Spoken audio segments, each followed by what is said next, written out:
Hi everybody, welcome to Amy Nolte Music. This video is brought to you by CuriosityStream and my streaming service, Nebula. My romance doesn't have to have a moon in the sky. Do you know these kinds of voicings? They're voicings built upon stacks of fourths. And right there, I was only playing a couple of them, and I was only playing 4 at a time. They're called Quartal harmonies. Q-U-A-R-T-A-L harmonies. So fourths, harmonies based in fourths. And they have so many uses. I wanted to show you a quick exercise today. Well, it's not so quick, but I think it's a valuable exercise that can help you to start to use quartal harmony in your playing. It's a different kind of sound. It's a sound that McCoy Tyner made very popular.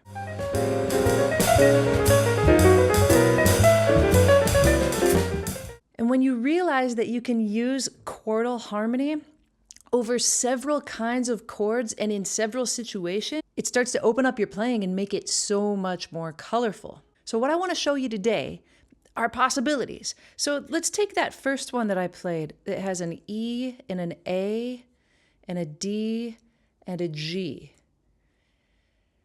Right? These are all fourths. A fourth from there to there, a fourth from there to there, and a fourth from there to there. Now, what can we do with these notes? Well, what I did with them was I used them over a C major chord, and it worked great. Right? This is the third, this is the sixth, this is the 9, and this is the 5. So it sounds excellent. You put a C in your bass, you play those 4 notes, it gives you that modern sound right away. You might ask, how did I know that it's okay to play an A and a D on a C major chord that you might just think is, you know, C, E, and G? That kind of means you haven't watched enough of my videos yet, but I'll give you a pass.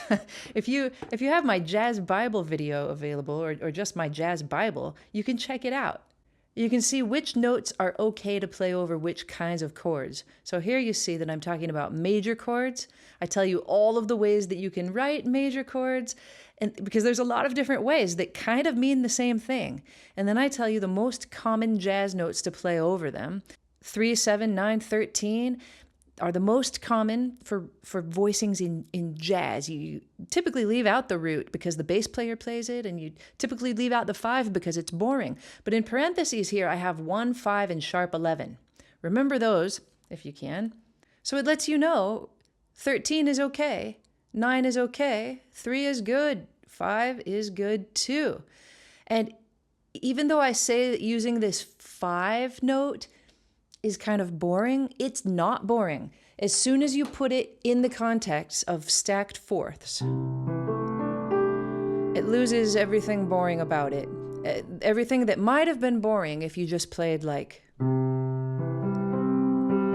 know, or even a slightly more hip jazz voicing with this note in it.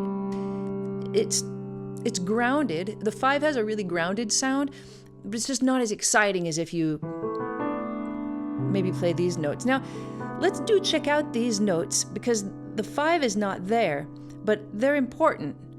The reason I say they're important is because a pattern that looks like this, even though it doesn't look like it's quartal, is quartal in a way. If you rearrange these notes, 3, 7, 13, and 9, but put the 7 on the bottom, all of a sudden, it's fourths, right? And you can see it. It's just that if you put this one in here,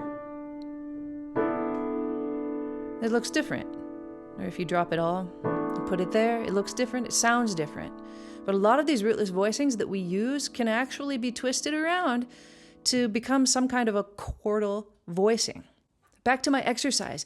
I like to think of every kind of chord I can that I can use these 4 notes on. So we've got C major. Let's stick with C chords for a second. Can we do any kind of C minor? No, because of the E. Can we do any kind of C7? Well, if we did a C7, we would have 3, 13, 9, and 5, just like you have in C major. And it works just fine. Go to the Jazz Bible, it tells you that those are all great notes to play over a dominant chord, or a 7 chord. All right, can we do it for any half diminished chords? No, because of the E. Can we do it for any diminished chords? No, because of the E again. Can we do it for an augmented chord? No, because of the G natural. So this is about it for C, and we've got this group. Now let's try D flat. Is there anything in D flat that would work with these notes? It's a little more complicated to think about. But you ask yourself, can it be D flat major? No, because of the E. That needs to be an F, right? But D flat minor might have some possibilities. Let's see. All right, so nothing major. Can it be dominant? Now let's see about that. What is an E in a D flat dominant chord? Well, it could be the sharp 9. All right, how about this A? It could be the sharp 5. How about the D? Well, it's the flat 9. And how about the G? It's the flat 5. That's a lot of altering. It's really cool. And it's not grounded because the E is not the 3 or 7. It's the sharp 9. So having the sharp 9 on the bottom of a D flat 7 chord is going to sound kind of crazy, but it's a possibility. So here's D flat. Here's the way that chord would sound. Maybe your ears can hear the way that it would sound with the 3 and 7 already. Can you think about that and sing them? Do, do, do. Ooh, ooh. So here, have those in your head. Do, do. And now hear this again. Now let's put them in.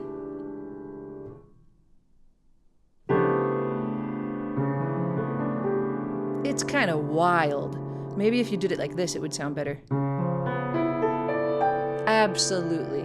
Then you get context. 1, 3, flat 7, sharp 9, sharp 5, flat 9, flat 5. You've got every alteration there is, really. You've got both manner of 5, you've got flat and sharp, and you've got both manner of 9, flat and sharp.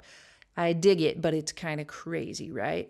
So you start to see the idea here. All right, so we can use it for a D flat dominant chord. Could we use it for a D flat minor chord? The E says yes. The A says no. So does the D. And like, it's just kind of crazy. It's crazy talk. No, you can't. All right, how about D diminished? No, several of these notes say no. Half diminished? No, the D says no there. And you know that. You know whether or not these notes say yes or no by referring to my Jazz Bible. I've got them all there. Pick up the Jazz Bible by buying my manuscript paper. Every copy of my manuscript paper comes with the Jazz Bible in the front cover. It's a really good staff paper book. I don't use anything else for several reasons. All right, so we're done with D flat. Now we think about D. All right, that's all we've got for D, flat. Now we think about D. The possibilities start to open up a little bit, except for this note, which is troublesome, the 4th. If we look at the Jazz Bible, it tells us that the only kind of chord you can add a 4th on and be safe, I mean, aside from a sus chord, a suspended chord, is a minor chord. So let's check out D minor and see about that. That would be the 9, that would be the 5, that would be the 1, that would be the 11 or 4, which is all really cool. Now let's see how it sounds.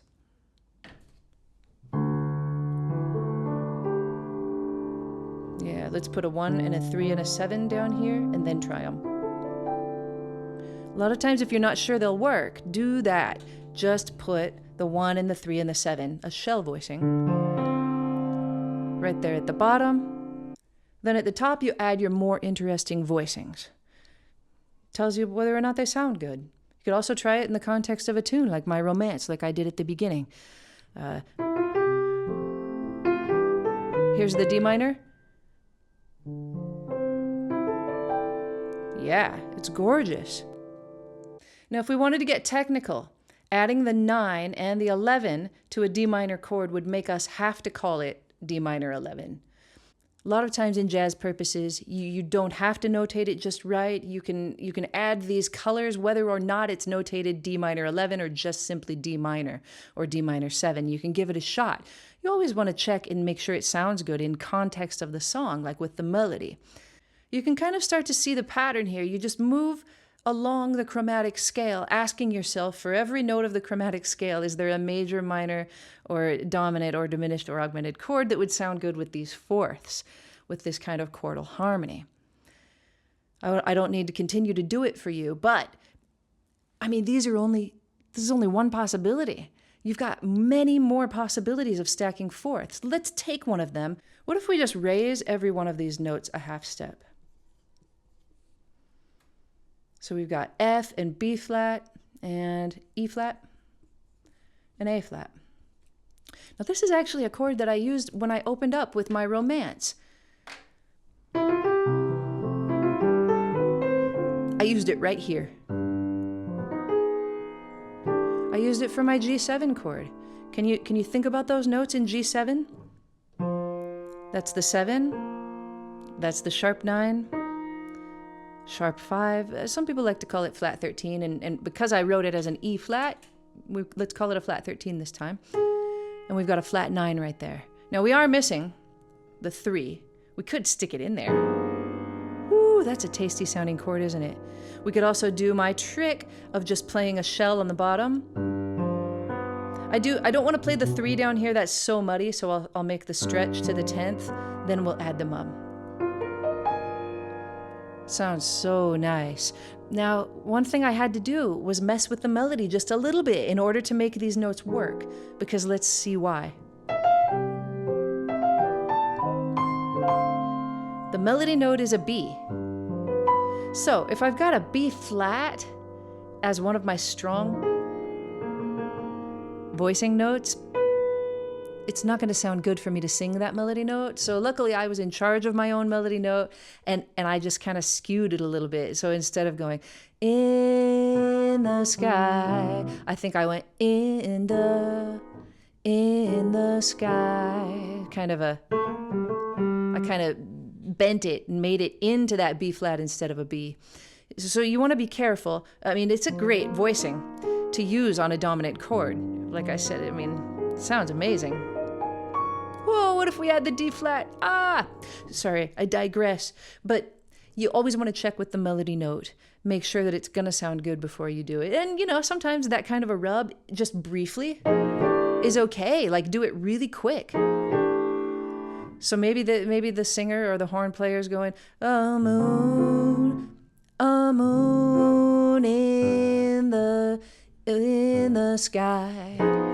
And you wait until they've already resolved and you just go for it. Now, this is another thing that I haven't brought up yet, but anytime you use a chordal voicing, chances are you can slide it up a half step or down a half step and just, you know, add that eighth note rhythm to make your playing sound super solid. One, boo, wah. One, boo, wah. Either way, up or down. 1, 2.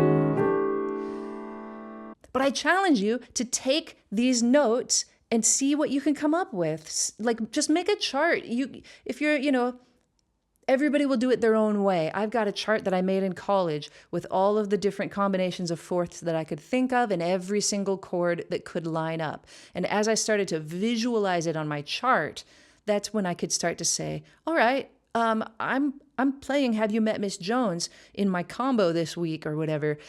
How many of these chords can I throw in when I'm comping behind people? And it was astounding, the level of play that I just jumped. And I remember my professor saying, Amy, something happened to you this week. And I was like, yeah, I made a giant chart. That was it. Making the chart isn't enough, of course. You do have to think about where you can apply it, what tunes it will work on. And of course, listening to people play in a modal style. Another great one is Mulgrew Miller.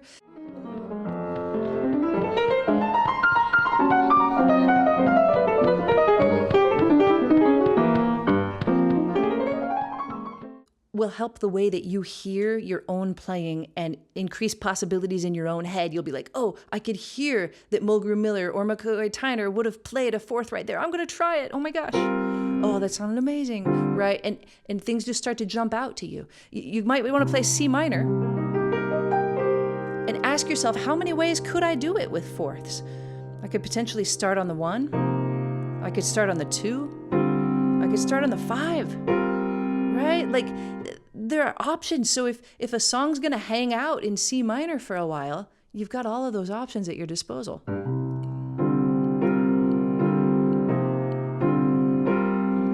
So nice. Signing up for Nebula is a great way to get this PDF if you don't already have it. It's also a great way to support me in general. I put a lot of extra things and time and energy onto Nebula because I believe in it.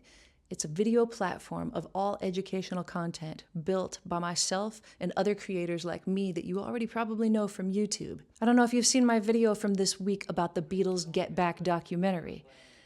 I had to keep those clips really short on YouTube, otherwise I'd get demonetized. But you can see it in its extended form over on Nebula. So many of my videos are like that. And the way to sign up for Nebula is through the sponsor of today's video, CuriosityStream. CuriosityStream is another wonderful educational platform. It has thousands of the best documentaries in existence. One of my favorite documentaries on CuriosityStream is about Frank Sinatra, or America's Golden Age. Check out this documentary to learn a little bit more about old Blue Eyes and the crooning style that he developed and what it was like in pop culture. If you use my code today, you can get both platforms, CuriosityStream and Nebula, for $14.79 for the entire year.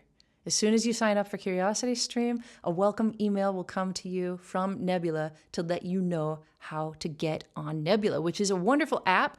Works on your phone, works on your laptop, works on your smart TV, Roku, Apple TV, Fire Stick, Android TV, whatever you've got.